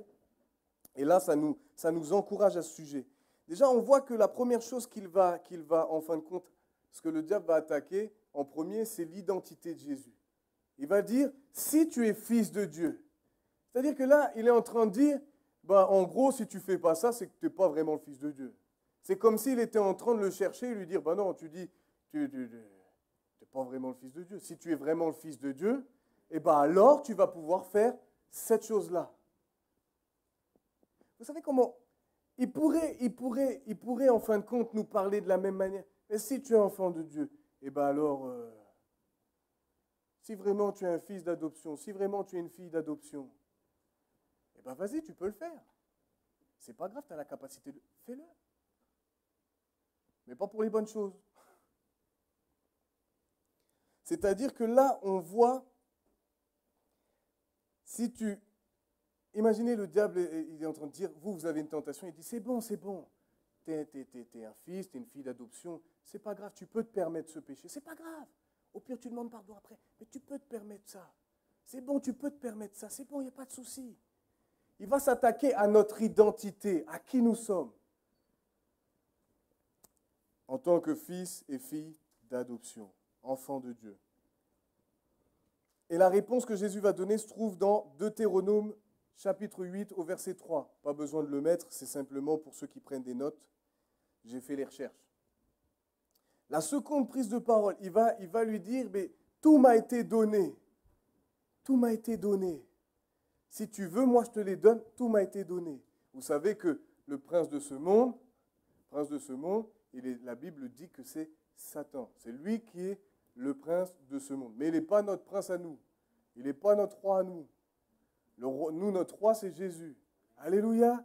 C'est lui, le prince de la paix, c'est lui qui est notre prince. Alléluia. Donc on n'est pas sous cette domination-là. On n'est pas du même royaume. Et en fin de compte, là, quand il vient s'attaquer à autre chose qui peut être une source de convoitise pour nous, c'est la position. Comment les gens te regardent, qui je suis aux yeux des autres, quelle importance j'ai, ma renommée, ma réputation. Là, c'est ça qu'il est en train de jouer. Là, il essaie de jouer sur cette corde sensible. Mais c'est là où j'aimerais vous dire qu'en fin de compte, cette invitation, vous le savez, si Jésus rentre dans ça, il loupe le coche totalement. Il sort complètement du plan de Dieu, du plan de son Père. Et c'est pour ça que pour nous, on doit être bien ferme sur ça, c'est que le compromis vis-à-vis de la parole de Dieu puisse ne pas faire partie de notre vocabulaire, ni aujourd'hui, ni demain, ni jamais. Le compromis, il n'y a pas de bon je dirais avec le diable, il n'y a pas de bon compromis. Parce que ça va être un compromis, c'est-à-dire que si on se soumet à ce que lui nous dit, c'est-à-dire qu'on ne se soumet plus à la volonté de Dieu. On est en train de se soumettre plutôt à la volonté du diable, à ce que lui veut. Donc on ne doit pas être dans le compromis. Je sais que c'est difficile, je ne vais pas vous raconter, mais hier soir, je peux vous assurer que j'ai eu un combat. Ça faisait longtemps que je n'avais pas eu ça. Moi, je n'ai rien à cacher. Je suis marié, j'ai un fils, j'ai une femme que j'aime, mais il y a des moments quand ça ne va pas, quand vous regardez d'autres femmes, ça va vite. Je n'ai pas peur de dire ça. Il y a des moments dans les pensées, ça va vite. Puis quand il y a des paroles qui ne sont pas gentilles, quand il y a des attitudes qui ne sont pas sympas, je dis c'est bon, basta. Et puis des fois, c'est même plus loin. Vous savez, des fois, vous êtes sur les réseaux sociaux, vous allez sur Instagram notamment, je crois que c'est le pire. Facebook, ça va. Mais mon Instagram, si je vais dans le fil d'actualité, et des fois, il y a même des choses que vous ne voulez pas, il y a des pubs et tout ça, je vous assure. Et à chaque fois, quand c'est comme ça, quand je mens, j'ai des conflits avec ma femme comme ça. Vous savez, les seuls sponsors qui me mettent des femmes qui sont en leggings bien moulants, qui laissent des parties de leur corps bien apparentes, comme si c'était fait exprès. Et en fin de compte, c'est là qu'il y a un réel combat en nous. Parce qu'au fond, tu vas me dire, c'est bon, basta, c'est bon, je lâche, c'est bon, je vais céder. Je vais regarder un bon petit porno, ou je vais regarder, c'est bon, je vais aller voir, je vais envoyer un message à mon ex, ou je ne sais pas. On peut tellement faire des choses, des fois, des choses, je dis même, tellement on est affecté, on fait des choses désespérées. On est complètement abattu, ça amène des actes désespérés. Et je ne dis pas ça comme un jugement. Mais c'est vrai, c'est une réalité. Et c'est là où nous, on a la parole de Dieu. Et c'est là où il faut se positionner. Combien de fois, et je ne dis pas que le diable, parce que je dis le diable souvent, mais le diable aussi joue simplement avec ce que nous on pense. C'est à travers nos pensées, lui derrière, il fait simplement que, oui, tu as raison, vas-y, quitte-la, vas-y, va voir ailleurs. De toute façon, si tu ne dis pas, c'est bon, il n'y a pas de souci. Si le pasteur n'est pas au courant, ce n'est pas grave. Mais non, mais sérieusement, c'est comme ça que ça fonctionne. C'est pas grave, le pasteur n'est pas au courant. Tu diras rien. Mais vous savez, c'est pas grave si le pasteur n'est pas au courant, parce que le plus grave, c'est que c'est Dieu qui est au courant. C'est Dieu qui est au courant de tout. C'est-à-dire que quand tu t'approches pas ici en la louange et tu dis béni soit le nom du Seigneur Yves. Ok, vous comprenez? Ou du Seigneur Kenny. Non, nous, on est Seigneur de rien du tout. On n'est pas Seigneur. Le seul Seigneur, c'est Jésus. C'est-à-dire que quand on a des attitudes comme ça, quand on tombe dans ce piège-là, en fin de compte, c'est Jésus qui est au courant. Et même si l'homme n'est pas au courant, même des fois, on n'est pas au courant, on n'est pas obligé d'être au courant de tout. Des fois, le Saint-Esprit nous prévient de certaines situations, mais il y a d'autres, on ne sait pas. Mais si vous commencez à tomber dans ce piège-là, oh, c'est pas vu, pas pris. Mais le plus grave, ce n'est pas d'être pris par le pasteur, ce n'est pas d'être pris par un frère ou une sœur de l'Église, mais c'est que c'est Dieu qui nous voit. Il voit si notre comportement, on est dans la duplicité ou si vraiment on est... Si tu tombes, relève-toi, reste pas dans ça. Ne te laisse pas aller et commence pas à te complaire dans cet état où tu te dis « Oh, c'est bon, Vous savez, est-ce que je peux vous partager quelque chose que j'ai fait? Comme ça, vous ne pouvez pas dire que je vise qui que ce soit. Mais je sais que je ne suis pas le seul à avoir fait ça. Et une fois, j'ai dit ça. J'ai dit, bon, c'est pas grave, je vais faire. Je sais que Dieu a dit que ce n'était pas bien. Je vais le faire, mais après, je vais demander pardon. Vous croyez que ça, c'est la bonne motivation? Franchement, vous croyez que ça, c'est la bonne motivation? Pas du tout. C'est-à-dire, tu te dis, bon, c'est pas grave, allez, c'est pas, une fois de temps en temps. Allez, je demande pardon un petit coup, et puis après, bon, c'est pas grave. Encore une fois. Mais le problème, c'est qu'en faisant ça, après, on rentre dans une spirale. Hein. Et en général, on est aspiré plus qu'autre chose. Oh, pardon. Excuse-moi, la chère. Donc, faisons très attention. Faisons très, très attention. Si vous commencez à dire, ah, ça, c'est pas très important. Ah non, quand ça commence à passer au second plan, ça veut dire que là, dans notre cœur, le feu n'est plus le même. Là, on commence à petit. Vous savez, c'est comme une voiture. C'est pour ça qu'on appelle ça, souvent quand on prie pour ça, on dit on prie pour les rétrogrades. Avec une voiture, tu ne passes pas de 100 à 0 tout de suite. Bon, si ça t'arrive, c'est que c'est un grave accident. Hein. Mais naturellement parlant, d'abord tu freines, tu es en 5e, tu passes la 4e, après tu passes la 3e, tu passes la 2e, la 1re, et après tu es au point mort. C'est-à-dire là, tu es à 0. Ok? Naturellement, c'est comme ça que ça fonctionne. Donc ça veut dire que c'est comme ça. C'est à travers les compromis que l'on fait avec la parole de Dieu, et bien ça va petit à petit nous faire grignoter. Et on va commencer à dire, et en fin de compte, on va parler pareil. Oui, mais ça, c'est pas très grave. Le Seigneur sait. Combien j'ai entendu ça? Vous savez, quand je dis ça, c'est vraiment pas un jugement, ça me rend triste plus qu'autre chose. Ça m'attriste plus qu'autre chose. Je ne veux pas vous mentir, je ne dis pas ça juste parce que c'est ce matin, mais franchement, ça me peine plus qu'autre chose. Parce que le pire, c'est que quand on nous dit ça, les personnes ils pensent, mais on voit bien dans les attitudes que c'est plus la même chose. On voit bien qu'il y a un feu qui est en train de s'éteindre de plus en plus. Ça se voit. Et là, la dernière prise de parole de Satan, et là, il va carrément utiliser la parole. Vous savez ce qu'il utilise comme passage? Le psaume 91 du verset 11 à 12. Il va utiliser ce que David, le roi David, a écrit, a dit il y a des années avant. Il va l'utiliser pour essayer de tromper. C'est-à-dire qu'il connaît la parole. Sauf que lui, quand il te la donne, c'est toujours pour tordre le sens, toujours soit pour te faire douter. S'il ne te fait pas douter, il va tordre le sens, mais c'est toujours, il y a un unique but, c'est tromper. Et la réponse de Jésus, on la trouve dans Deutéronome 6, 16. Et juste avant la réponse de Jésus, qui dit que tu adoreras ton Dieu seul, ça c'est dans Deutéronome 6 au verset 13. Je vous ai donné comme ça pour ceux qui écrivent, ça vous permet d'avoir le lien.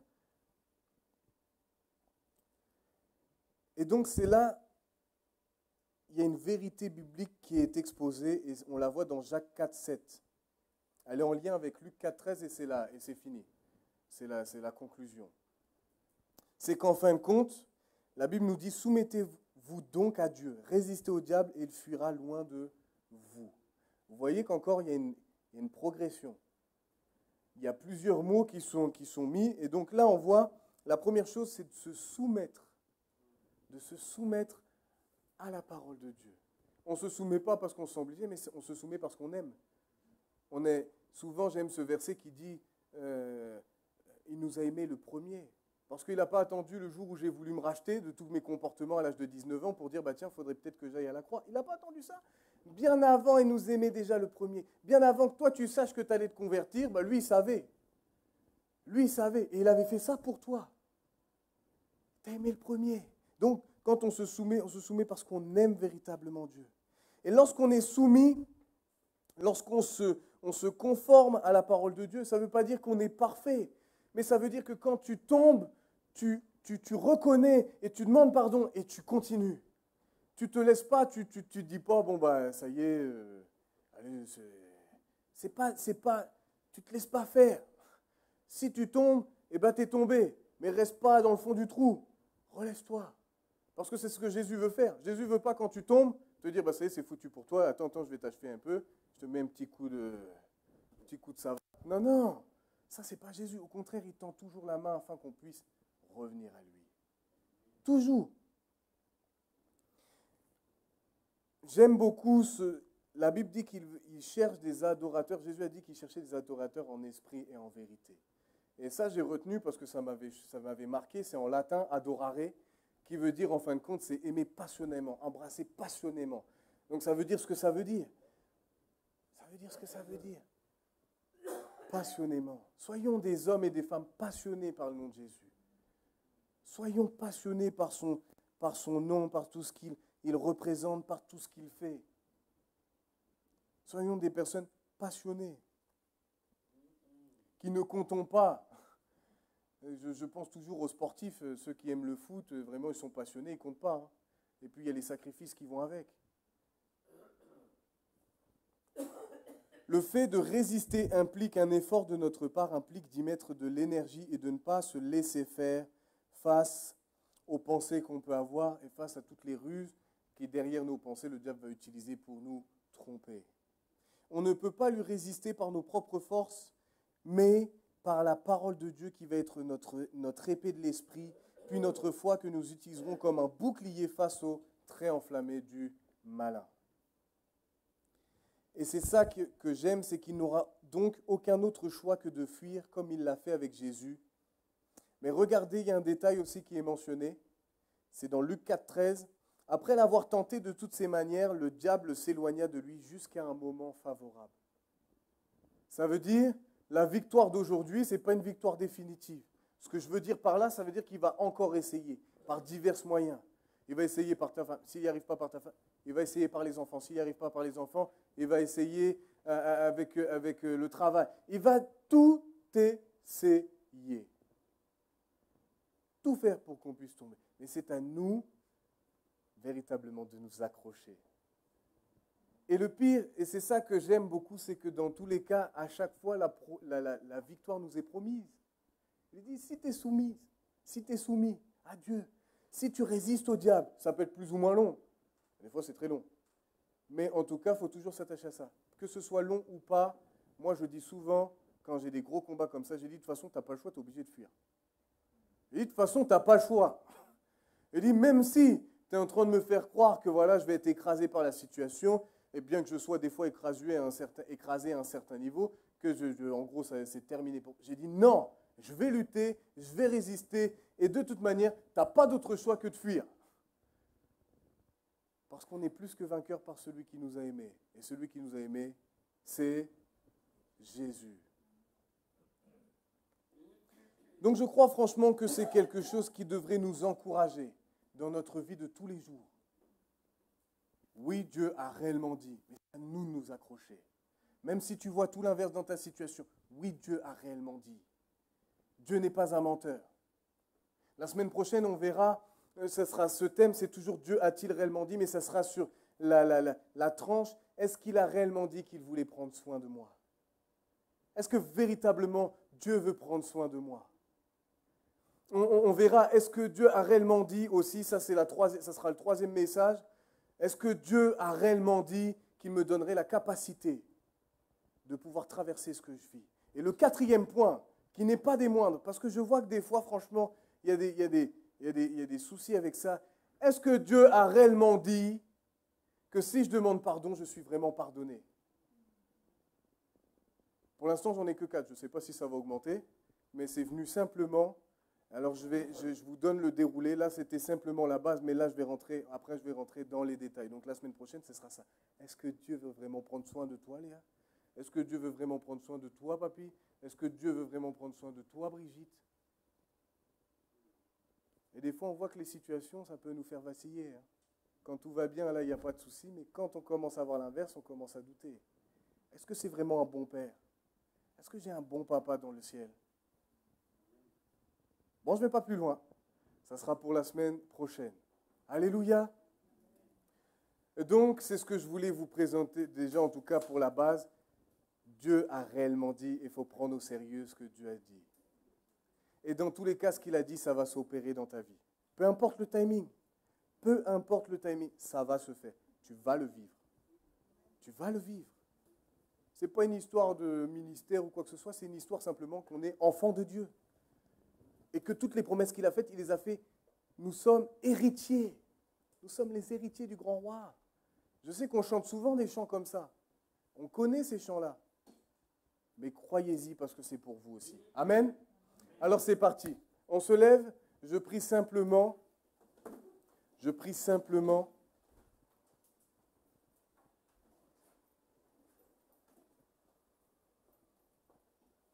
Je ne sais pas dans quel état vous êtes, tout à chacun. Mais en tout cas, j'aimerais vraiment vous encourager. Vous allez avoir la victoire. Peu importe ce que vous vivez, peu importe ce que vous voyez, vous allez avoir la victoire. Dans vos pensées, dans votre... Peut-être que vous avez le cœur brisé, peut-être que vous êtes...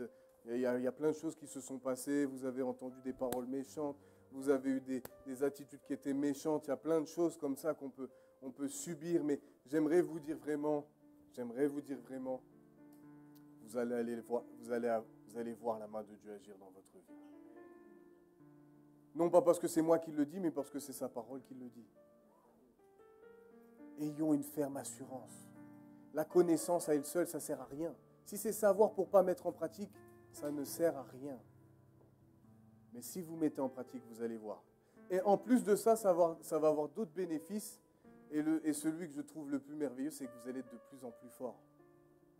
Vous allez changer. Quand je repense à des fois, et je pense à toi, Fanfan, on ne va pas rentrer dans les détails, mais tu te rappelles cette phase où on a subi quelque chose, on s'était positionnés tous les deux, et on m'a dit des choses méchantes et je me suis mis à pleurer. Comme ça, j'ai craqué littéralement. C'était la force du Kenny d'il y a 4 ans. Mais aujourd'hui, non pas que je suis dur, mais s'il y a des choses qui sont dites qui sont injustes, je ne me laisse plus faire. Vous voyez, ce n'est pas pour vous dire que je suis le meilleur, mais c'est pour vous dire qu'il y a une évolution. On change, on devient de plus en plus fort. J'aime pas dire de plus en plus dur, parce que dur, c'est... On pourrait dire de plus en plus ferme. Ferme, c'est bien. Mais dur, ça peut être négatif. Dur, ça veut dire insensible, ça veut dire tout ça. Mais ferme, ça veut dire non, quelqu'un qui a des positions fermes. Ça ne veut pas dire qu'il est insensible, mais ça veut dire qu'il est ferme. Il ne bouge pas. Quand ce n'est pas juste, il ne se laisse pas faire. Il le fait selon les principes du royaume de Dieu, mais il ne se laisse pas faire. Amen. Alors vraiment, merci Jésus, merci pour ce temps que tu nous as permis. Merci pour ce que ta parole, je le crois, ne revient jamais à toi sans avoir accompli son effet. Et je sais que tu as parlé à tout à chacun, et à moi le premier d'ailleurs, et je te remercie parce que dans tout ce que je vivais, en fin de compte, ça m'a parlé à moi en premier.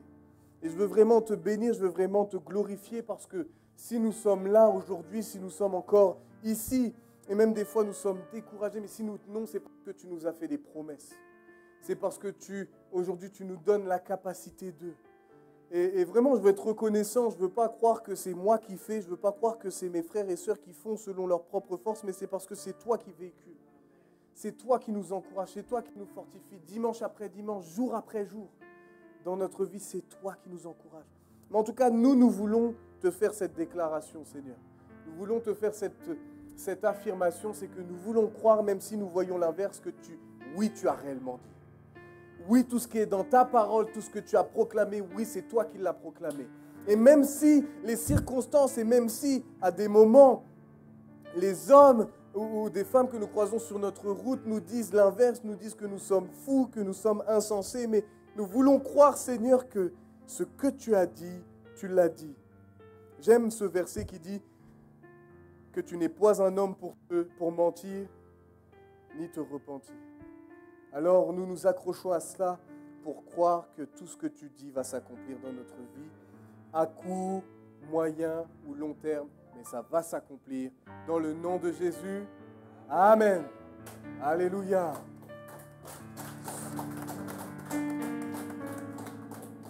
Soyez tous bénis, passez tous un bon dimanche. Dans la semaine, vous pourrez vous rappeler tout ce qui s'est dit ce matin. Remémorer, vous fortifier avec ça. Si vous ne savez pas quoi lire, eh ben c'est le moment de pouvoir réécouter les prédications, reméditer les prédications et se les accaparer pour notre propre vie. Amen. Alors vraiment, prenez soin de vous. Je ne sais pas si d'autres partiront en vacances. Ça se trouve la semaine prochaine, il y en a peut-être qui partent en vacances. Mais bonnes vacances à vous, peut-être les internautes, bonnes vacances à vous. Et n'oubliez pas le Seigneur pendant vos vacances. C'est surtout ça le plus important. Pas oublier le repos, alléluia. Les vacances, alléluia. Mais pas oublier Jésus. Amen. Allez-y, je laisse le maestro